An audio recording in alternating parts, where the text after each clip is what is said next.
আগে যে প্রায় ১.৫ শতাধিক আমরা বলছি বেওয়ারিশ লাশ, আসলে কি তারা বেওয়ারিশ? হাসিনা পালিয়ে গেছে, ক্ষমতা এবার আপনাদের হাতে এসেছে, এখন আর এই বাচ্চাদেরকে কথা বলতে দেওয়া যাবে না বা হবে না। এই চিন্তা যদি করেন, আল্লাহর হস্তে তওবা করেন। বাচ্চাদের জবান যদি বন্ধ করতে চান, আওয়ামী লীগের মতো আপনাদের জবানও বন্ধ হয়ে যাবে, মনে রাখবেন। একটা অ্যান্ড্রয়েড সেট ব্যবহার করতে যার ধার করতে হতো, তার হাতে এখন আইফোন কোত্থেকে আসে এটা বলতে হবে।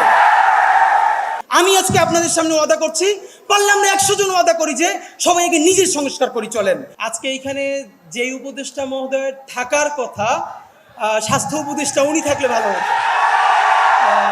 তো আমি জানি না স্বাস্থ্য উপদেষ্টা, বা উনি তো মানুষ ভালো, কিন্তু উনি অসুস্থ, তো উনি পুরো জাতির স্বাস্থ্য কী করে ঠিক করবেন?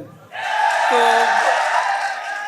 মানে কষ্টের ব্যাপার হলো যে আজকেও আমাদেরকে সকালে খুব বোল্ড হয়ে বলতে হয় যে ঢাকা মেডিকেলের মর্গে যে ৬টা লাশ এখনো শহীদদের পড়ে আছে, সেইটা ৫ তারিখের আগে রাষ্ট্রীয় সম্মাননায় দাফন করতে হবে, নইলে আমরা আবার এই ঘেরাও টেরাও করবো। তারপর সরকার থেকে জানানো হয় যে ৪ তারিখে সেটা করা হবে। রায়েরবাগে যে প্রায় ১.৫ শতাধিক আমরা বলছি বেওয়ারিশ লাশ, আসলে কি তারা বেওয়ারিশ?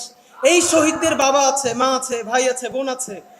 আমরা শতবার সেখানে গিয়ে বলেছি যে তাদেরকে তুলে ডিএনএ স্যাম্পলিং করে জানানো হোক কোন বাবা, কোন মা, কোন সন্তান তার পরিবারের এই লোকটার জন্য তাকে আছে, তারা ডিএনএ স্যাম্পলিং করে অন্তত বুঝুক।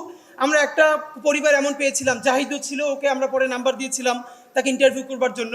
আমরা ইনকিলাব মঞ্চ থেকে সর্বপ্রথম যখন সেইখানে বেওয়ারিশ লাশের ওখানে কবর জিয়ারত করতে যাই, আমাদের পিছনে ফিরে দেখি ২ ভদ্র মহিলা অঝরে কাঁদছেন মোনাজাতের মধ্যে। তারপরে গিয়ে দেখি যে শহীদ মাহিন, ট্রাক চালক, ২৮ বছর বয়স, শহীদ মাহিনের মা আর তার স্ত্রী ছোট্ট একটা পাসপোর্ট সাইজের ছবি নিয়ে সব জায়গায় ঘুরছে। সর্বশেষ সে আঞ্জুমান মফিদুল ইসলাম থেকে জেনেছে যে এই রায়েরবাগ যে কবরস্থান, গণকবরের মধ্যে তার সন্তানের দাফন দেওয়া হয়েছে, কিন্তু তখন তার স্ত্রী সন্তান সম্ভবা। তো মাহিনের মা বলছে যে বাবা, আমি চাই যে আমার যে নাতিটা দুনিয়ায় আসবে, ও যেন ওর বাবার কবরের পাশে দাঁড়িয়ে কোনোদিন মোনাজাত করতে পারে, আমার বাবা দেশের জন্য জান দিছিল, আমি তো জানি না আমার সন্তানের লাশ এখানে কোথায় আছে।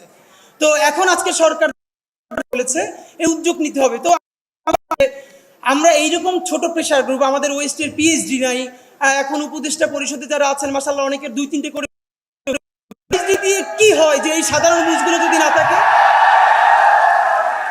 তো এরপরেও এই সরকারকে বিশেষ করে যেটা ধন্যবাদ, এই যে জনতার সামনে বসিয়ে উপদেষ্টাদেরকে বলা যায় এবং তারা হাসি মুখে গ্রহণ করেন, অন্তত প্রচণ্ড চিৎকার করলেও তারা কারেকশন নেন।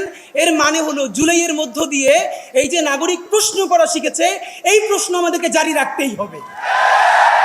এখানে বিএনপির প্রতিনিধি আছেন, অন্যান্য পার্টির সকল প্রতিনিধি আছেন, আপনাদেরকে বিনীত অনুরোধ করি, আপনারা যদি মনে করেন যে জুলাইয়ের ছেলে মেয়েদেরকে নামিয়েছেন, হাসিনা পালিয়ে গেছে, ক্ষমতা এবার আপনাদের হাতে এসেছে, এখন আর এই বাচ্চাদেরকে কথা বলতে দেওয়া যাবে না বা হবে না, এই চিন্তা যদি করেন, আল্লাহর হস্তে তওবা করেন। বাচ্চাদের জবান যদি বন্ধ করতে চান, আওয়ামী লীগের মতো আপনাদের জবানও বন্ধ হয়ে যাবে, মনে রাখবেন।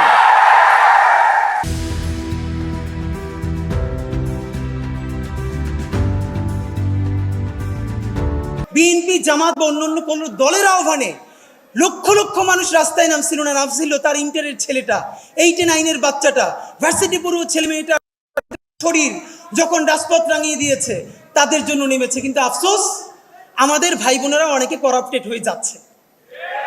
আমি কোনোভাবে ভেবে পাই না আমার যেই ভাই 400 টাকা 500 টাকার টি শার্ট পরতে 1 বছর আগে, সে এখন 5000 টাকার টি শার্ট কোত্থেকে পরে।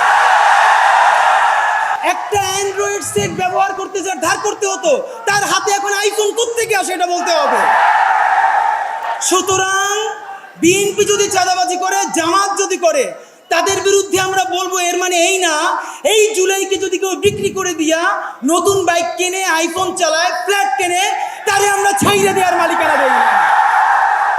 সুতরাং এই নতুন বাংলাদেশের রাজনীতি হবে শতভাগ সততা এবং ইনসাফের রাজনীতি। আমি আজকে আপনাদের সামনে ওয়াদা করছি, পারলে আমরা ১০০ জন ওয়াদা করি যে সবাইকে নিজের সংস্কার করি চলেন।